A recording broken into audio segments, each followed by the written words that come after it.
What is up, everyone, and welcome back to another episode of Versus, the show where, based on your recommendations, we pit players, teams, managers, YouTubers, whomever or whatever against each other, and then you guys will decide below who is the best with the poll I'm going to put up based on a great suggestion from Steven Alamo. I think I said that right.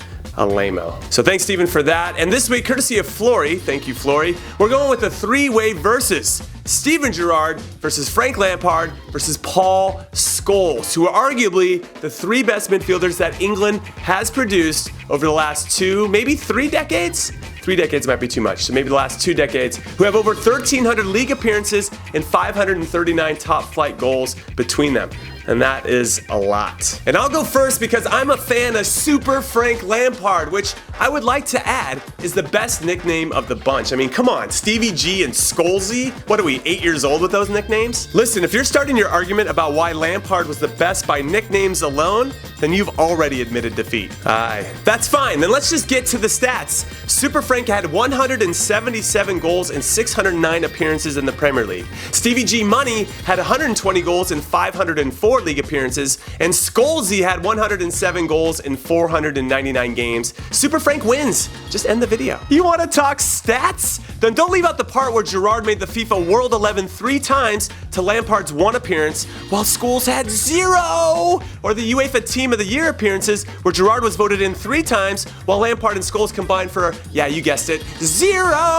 Or how about the UEFA Player of the Year? Gerrard won it once. Those other guys, 0! Or fine, let's keep it in England. Gerrard was named to the Premier League Team of the Year 8 times to Lampard's 5, which is respectable, and Scholes' 2. But who had the best finish of any of these guys for the Ballon d'Or? Oh yeah, Super Frank, who finished second to Ronaldinho in 2005, and guess who finished third? Oh yeah, you don't know? It's the same guy that's gonna be following Lampard again after this video is over. Oh, you might have heard of him, Steven Gerrard. How are those individual awards treating you, fellas? You feeling good about yourselves? Because they don't mean anything if you don't win trophies, and I'm pretty sure Scholes has these two guys beat with his 11 Premier League trophies. Yes, 11. His 3 FA Cups and his 2 Champions Leagues. I knew Lampard winning that 1 Europa League would come in handy. Everybody said it wasn't worth anything. It's definitely worth a lot. So you ain't got that, Scholesy supporter, and Super Frank has won 1 more FA Cup than him too. Whatever helps you sleep at night. Well, Gerrard's got no league titles.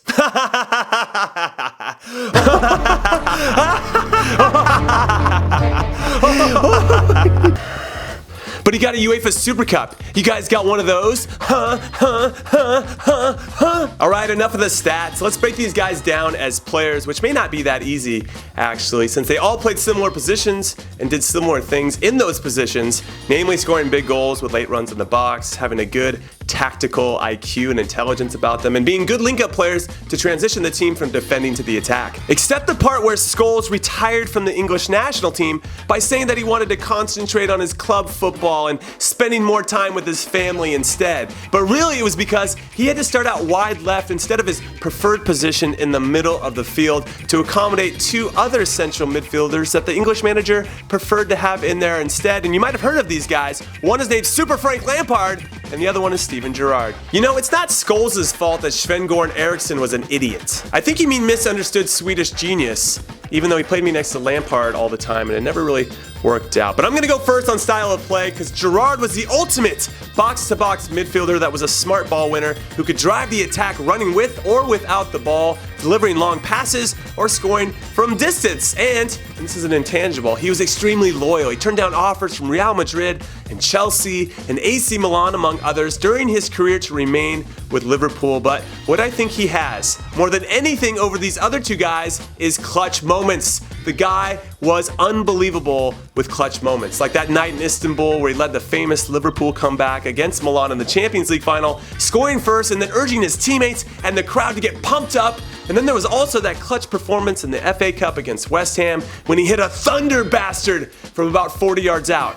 Thunder bastard, it just came from my head, it's a new word. And these are just 2 clutch moments. I think you're forgetting the clutch moment where he slipped to give the league title to Manchester City, or are you conveniently leaving that part out? I mean, Scholes has 11 league titles, so I'm sure he could share one with you so you know what it feels like. Get the f out of here. Now, I'd like to think that Scholes has all the tools that you described about Gerrard, but that he's a better passer of the ball. Plus, he has this in his back pocket. Xabi Alonso, who played with Steven Gerrard at Liverpool for years, said this about Scholes. Fans in Spain rate him very highly, and I admire him a huge amount.